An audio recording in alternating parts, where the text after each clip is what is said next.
Why is the Middle East always in conflict? Why do Jews and Arabs seem locked in endless war?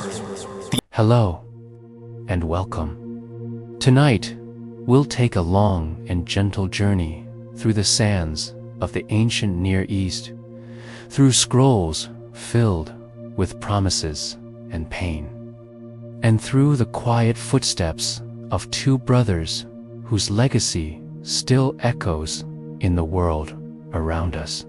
As you settle in, let your breathing slow. Feel the weight of the day gently fade, and allow the rhythmic cadence of history to cradle you toward rest.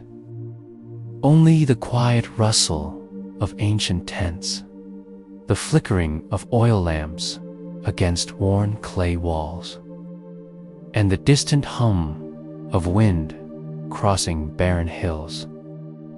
In this story, there are no explosions, no thrilling chases, no dramatic music swells. This is the story of Isaac and Ishmael, the sons of Abraham. One born of promise, the other of longing. Their bond was blood, their parting bittersweet, their descendants. The peoples we now know as Jews and Arabs. But tonight, we're not debating politics.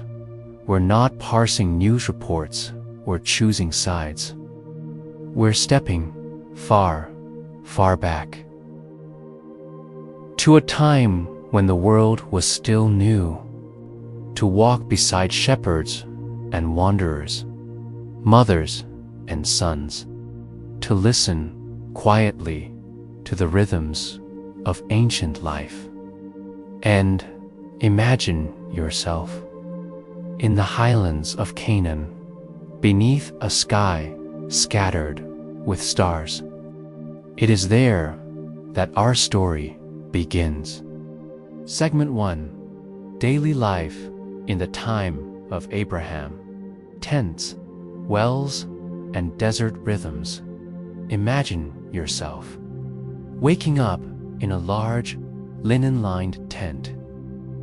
The air is dry, cool in the early dawn, and the scent of warm sand and livestock lingers gently in the stillness.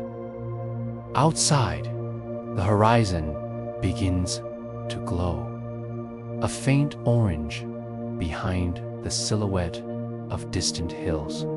Not kingdoms of stone, but kingdoms of clothed cities stretched across the wilderness, homes that moved with the wind and the will of herds, by the migration of birds, by the slow, deliberate cycles of livestock and crops. This was the world of Abraham and later his sons, Isaac and Ishmael. Life in this era moved slowly. There were no ticking clocks, no written schedules. Time was marked by the rising and setting sun. The day might begin with the soft clatter of pottery as water was drawn from nearby wells. Those precious, life-giving wells dug deep into the earth, and silence, so much silence, the kind that modern ears rarely hear. No engines, no electric hum, only the occasional bleating of sheep or the distant bark of a dog. The ache of unfulfilled promise, the judgment of her peers, a foreigner among a chosen people, valued yet never truly belonging. His very name means laughter, remembrance of the disbelief his birth inspired, and the joy that eventually followed. Later, she would bear Abraham's first son Ishmael land with him, a new legacy, a new line, but not without pain. The question is spoken, but ever present. Why has the Lord closed her womb? In dry regions, a single well could mean the difference between survival and ruin. And so, it was not uncommon for families to name them, and even to fight over them. But we'll return to that a bit later. The people of Abraham's camp, his family, his servants, his many herdsmen lived in a nomadic rhythm. They would rise with the sun, tend their flocks of sheep and goats, and follow where pasture was green and water was near. 2 boys were raised. One would one day be sent away. The other remain, and the rhythms of their lives would set in motion centuries of echoing footsteps. Footsteps we still hear today. Flat cakes of barley or wheat baked on hot stones. Fresh goat's milk, figs, dates, and honey when the seasons allowed. Occasionally, lamb or game was prepared for special meals, especially when guests arrived, a sacred moment of hospitality in this culture. They were simply sons. We prepare to shift our focus from the soft rhythms of daily life to the story of the parting itself. Their food was simple but nourishing. Evenings were filled with quiet rituals, stories told by firelight, songs passed down from generation to generation.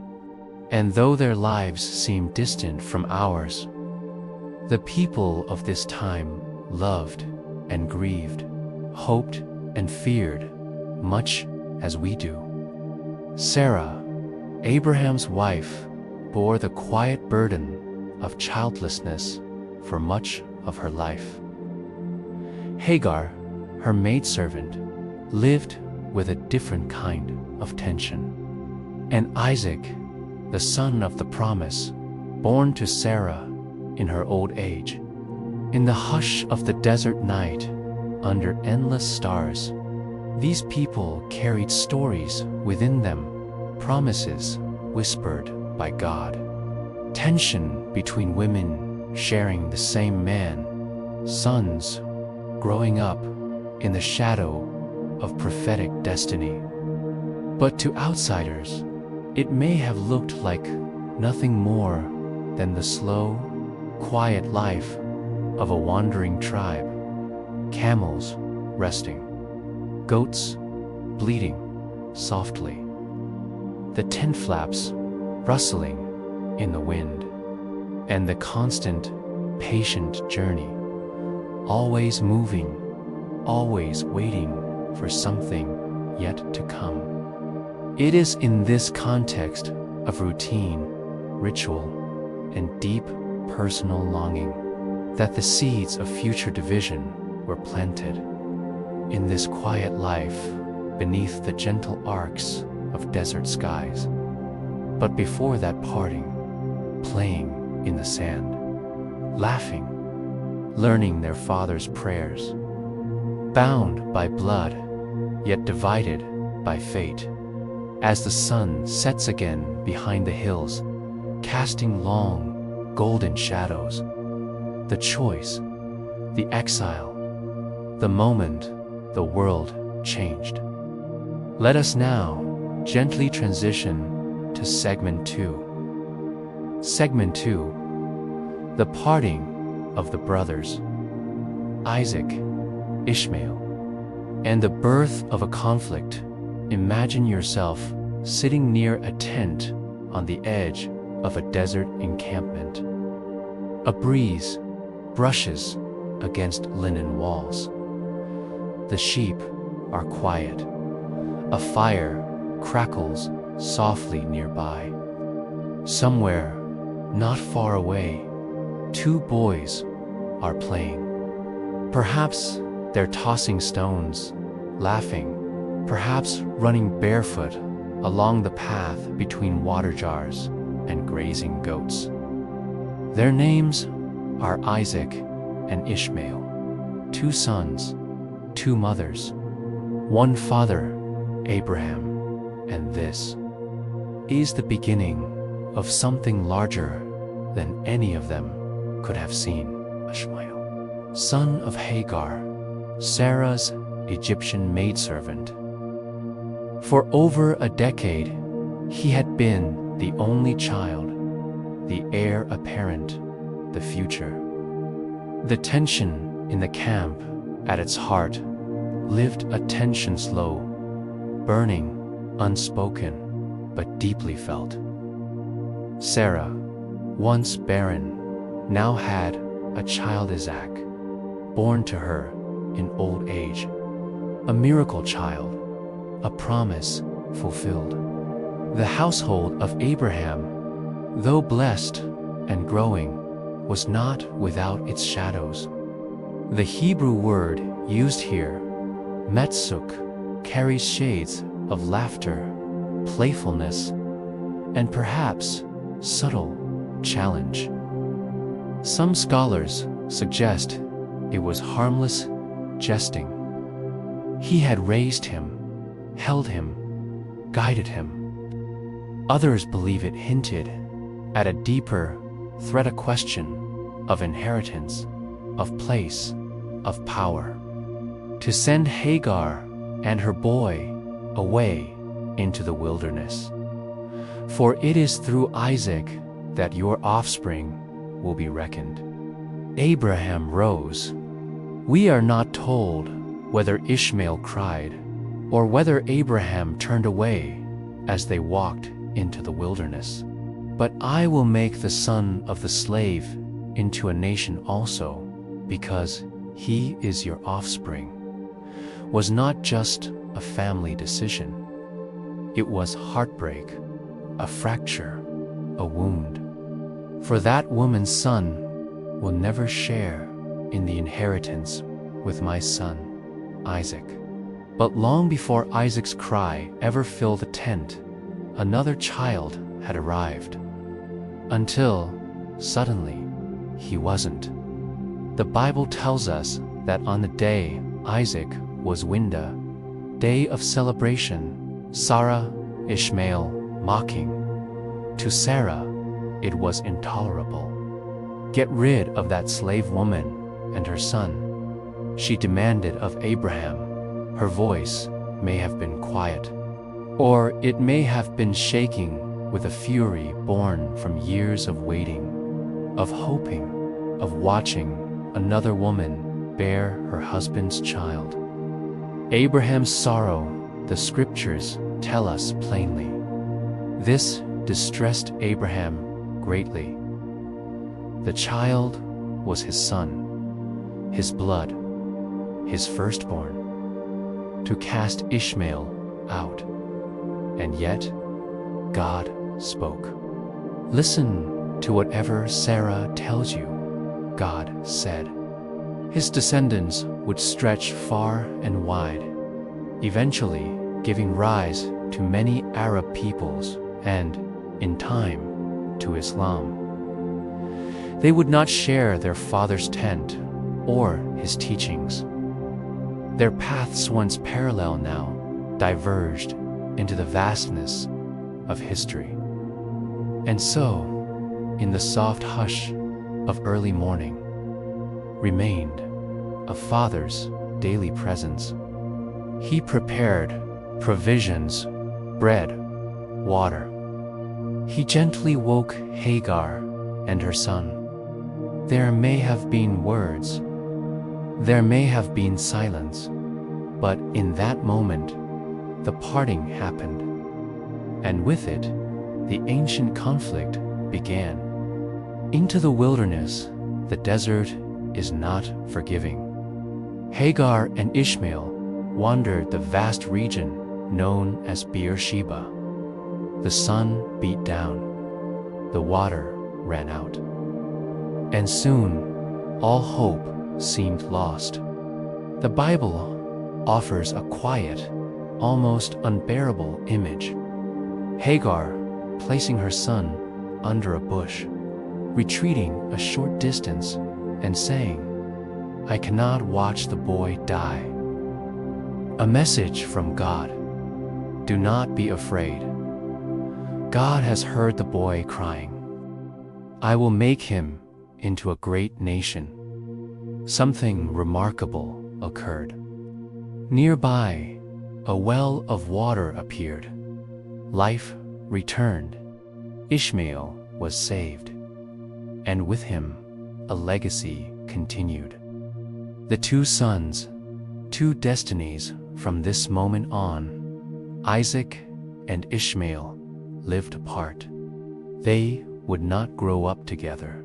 Isaac would inherit the covenant, the spiritual line, the promised lineage, through which would come Jacob, the 12 tribes, the temple, the Messiah.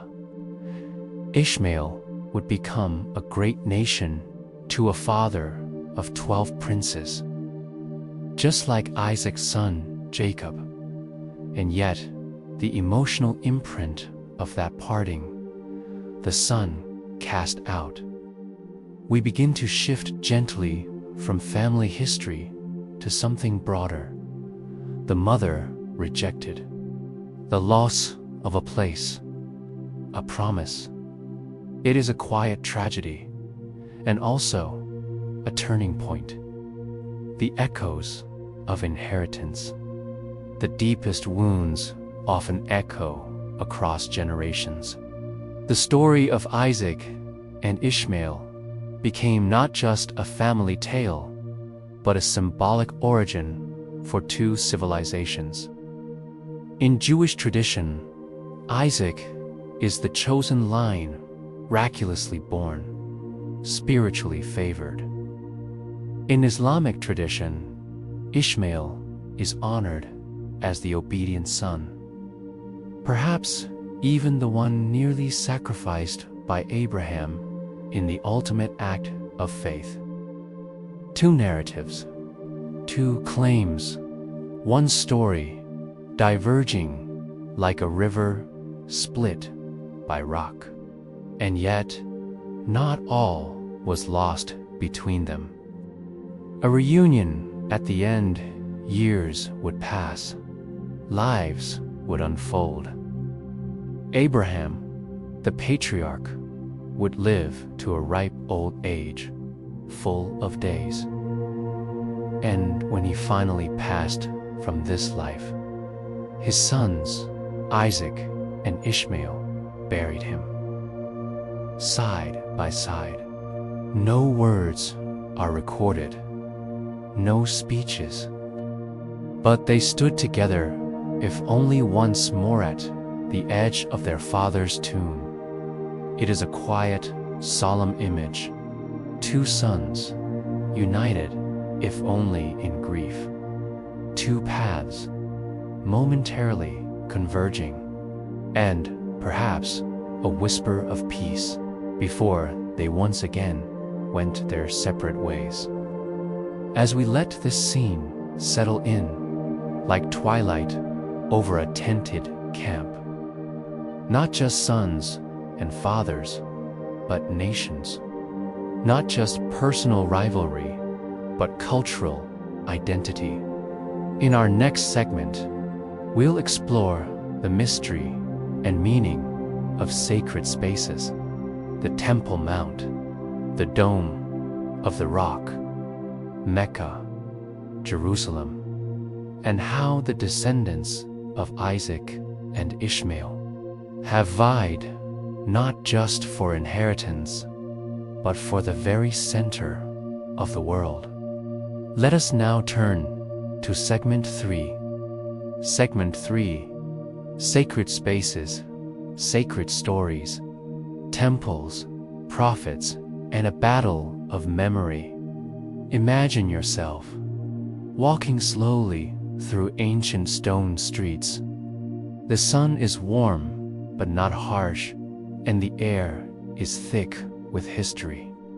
You pass by limestone walls that seem to whisper stories, polished smooth by the hands and prayers of countless generations. This is Jerusalem, a city that beats like a heart at the center of three great faiths: Judaism, Christianity, and Islam. And within this city stands a place that is not merely sacred, but contested. The Temple Mount, once the site of Solomon's temple, it was built to house the Ark of the Covenant, the holiest object of ancient Judaism. It was here that blood sacrifices were offered, incense burned, a place revered as the third holiest site in Islam, and prayers lifted toward heaven. The hill at the center of the world, high above the city, the Temple Mount, rises quietly. Centuries later, it would be destroyed, rebuilt, destroyed again.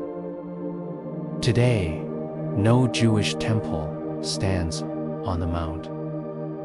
In its place are two Islamic shrines, the Dome of the Rock, with its radiant golden roof, and the Al-Aqsa Mosque. For Muslims, this mount is known as Haram al-Sharif, the noble sanctuary. They believe the Prophet Muhammad journeyed here in a miraculous night vision, ascending to the heavens from the very stone beneath the dome, the place where Abraham, according to tradition, prepared to sacrifice Isaac, or, as Islamic tradition holds, Ishmael. For Jews, that same stone is called the foundation stone, the spiritual anchor of the world. Two narratives. They call it the Burak Wall. For Jews, it is the closest accessible point to their ancient sanctuary. They gather there in silence, in tears, in song, pressing handwritten prayers into the ancient cracks between stones. One rock, two lines of memory, wrapped tightly around the same sacred place. The battle of memory, some say it was where creation began. Others say it is the gate to the world to come. History, even the identity of God's chosen people. To walk through Jerusalem is to walk through layers of belief. Beneath the dome of the rock lies the very stone that both traditions revere. And nearby stands the Western Walla, retaining wall of the old Jewish temple platform. For Muslims, that same wall is also sacred. Some believe it is the place where Muhammad tethered his winged steed before his ascent. And so, a single stretch of stone becomes two different memories. A map of spiritual longing drawn in overlapping lines. A conflict of inheritance. The tension here is not only about stone and structure. In the Bible, the covenant flows through Isaac. In the Quran, Ishmael is central. Layers of story upon story, generation upon generation. This divergence extends beyond family trees. It shapes how people interpret sacred texts, and these differing memories have real consequences, conflicts over sovereignty, access, and recognition.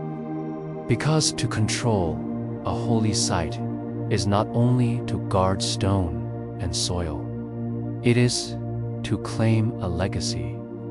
Echoes in the modern world, we see these echoes in headlines and peace talks, in protests and negotiations. But we also see them in quieter places, in the way a father explains a story to his son, in the prayers whispered at a shrine, in the names chosen for treaties or wars or cities. History doesn't just live in books. It lives in rituals, in architecture, in storytelling. And as we walk the silent paths of Jerusalem, we imagine ourselves there. We are reminded that no conflict begins suddenly. It builds slowly, like sediment, both tracing their steps back to the same tent, the same desert, the same wandering patriarch. And yet, even in these deeply contested spaces, there are moments of shared wonder.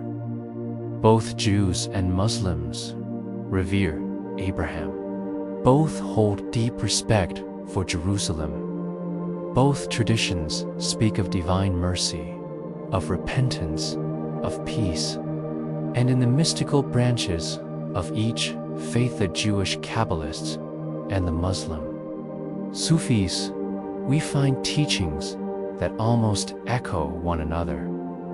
They speak of the soul's journey through spiritual worlds, of divine light too bright for mortal eyes, to see how the legacies of Isaac and Ishmael played out in vastly different experiences of power, pain, and peace, of love, not as emotion, but as union with the sacred.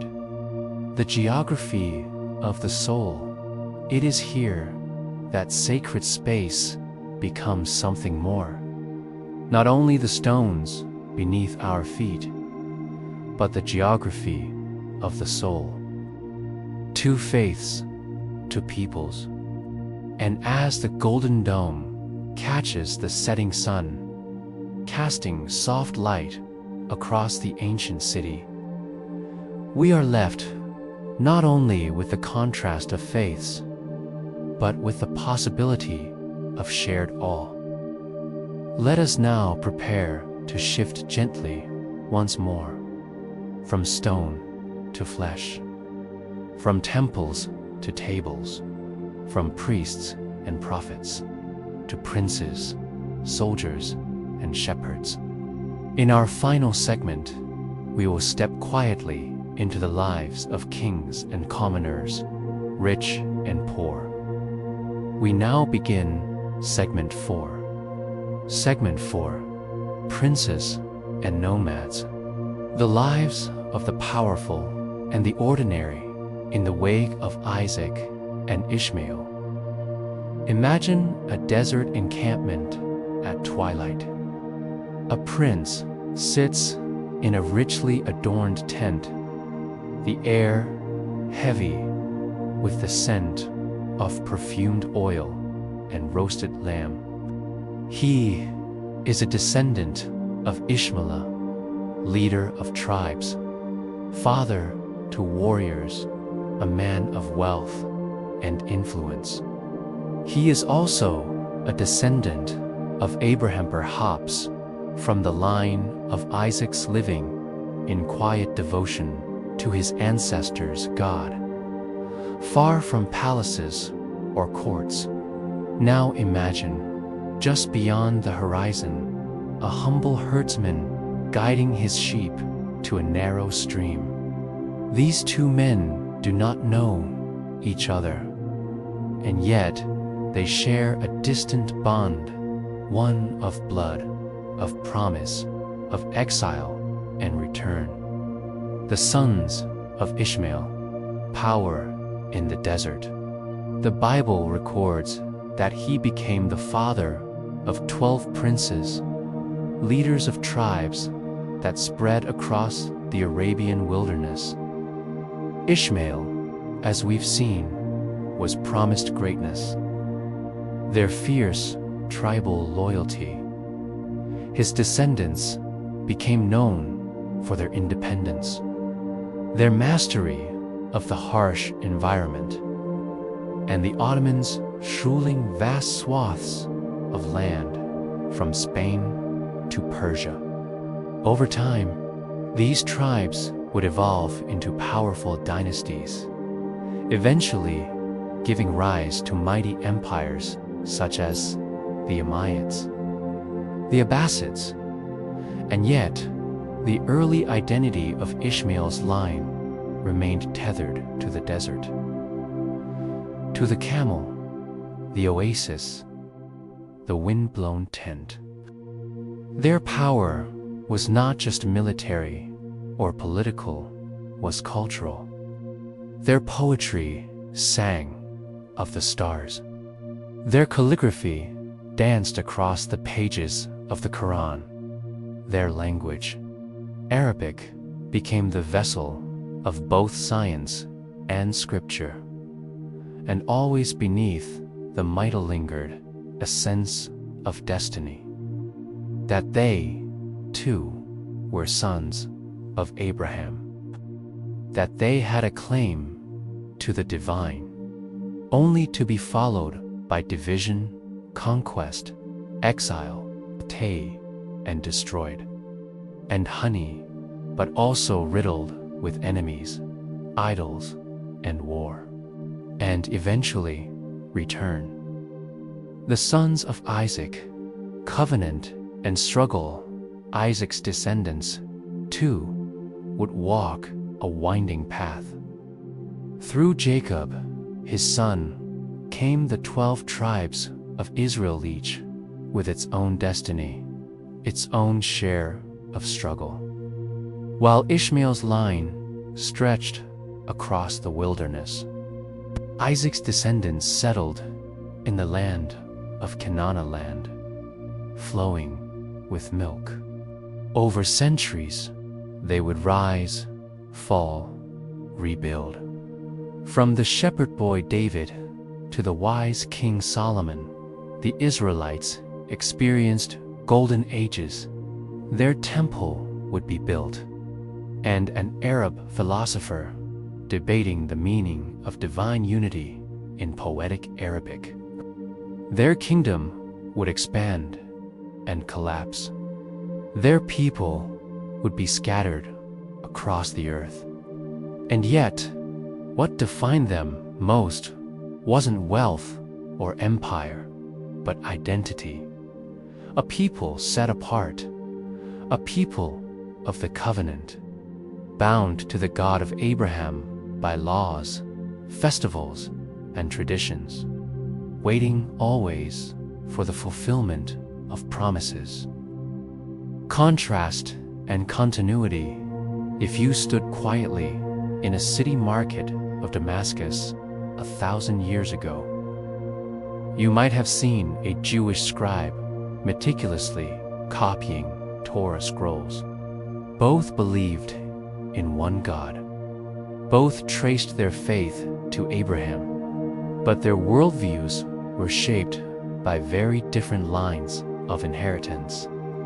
One bore the weight of law, of exile, of returning to a promised land. The other carried the fierce independence of the desert, the pride of revelation through a final prophet, and the triumph of a unified empire. In this way, the story of Isaac and Ishmael became not just a family feud, but a living mirror of humanity's contrasts. Urban and nomadic, sacrificial lambs and victorious warriors, chosen people and blessed tribes, ordinary lives in an extraordinary story. And yet, not everyone lived at the heights of these dynasties.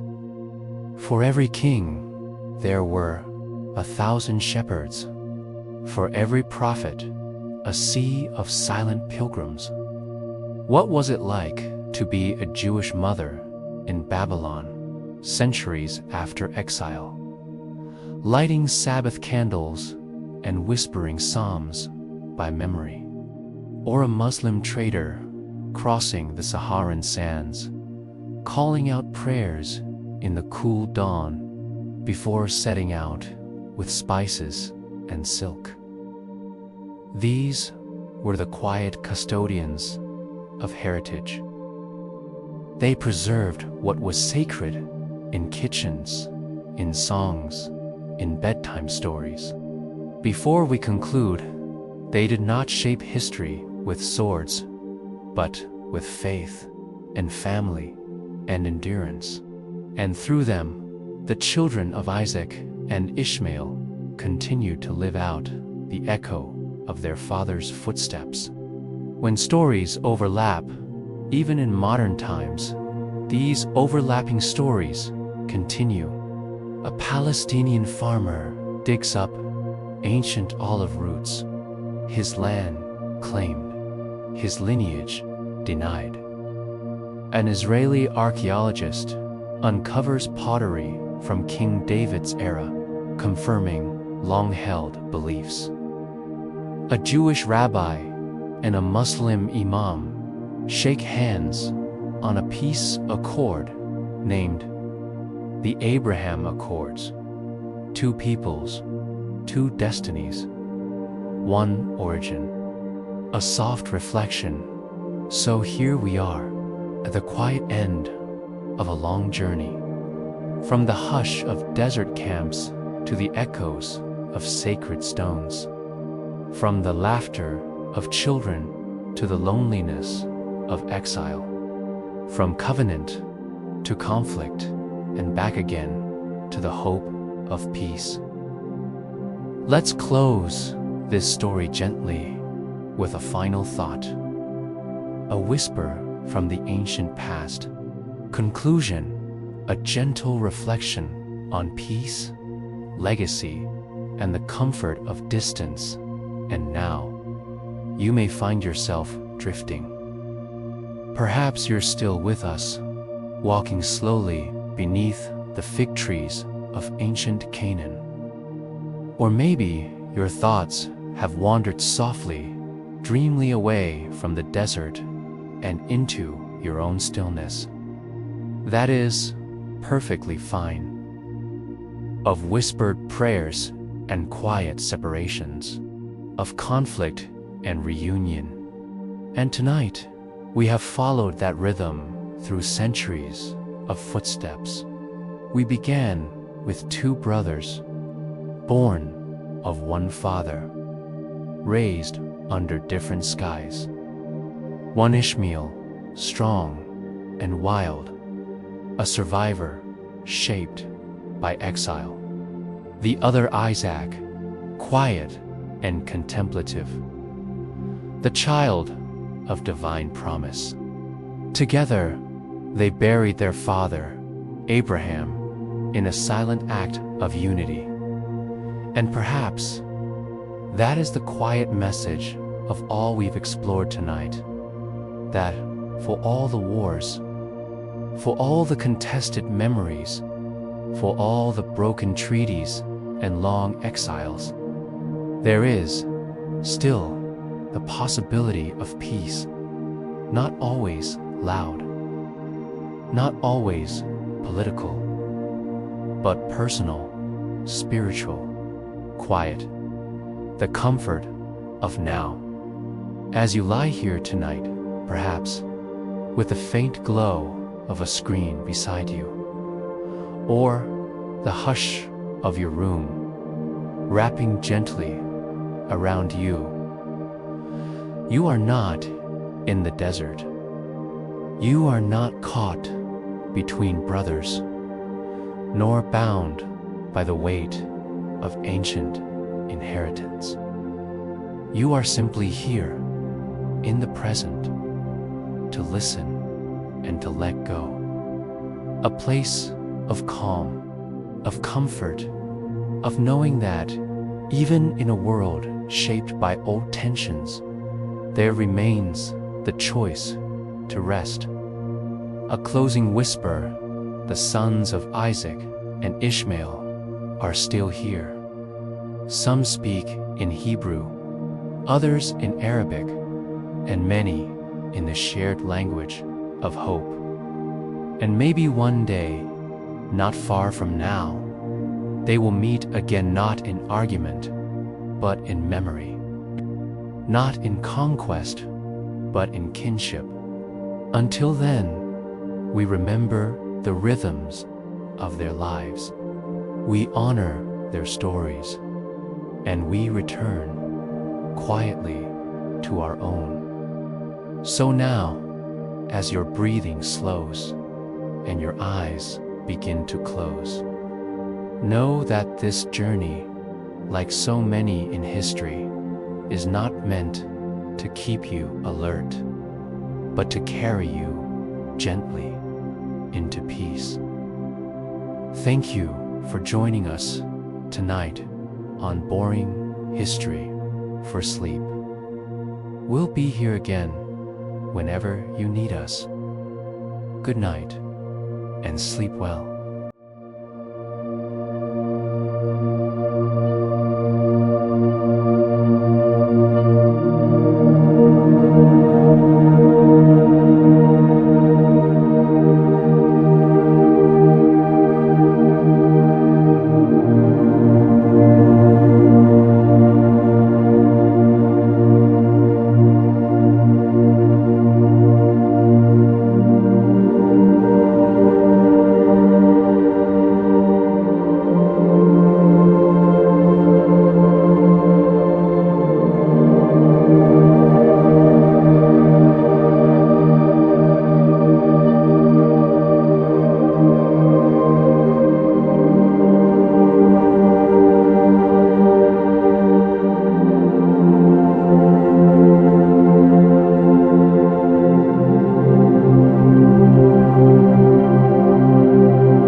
you.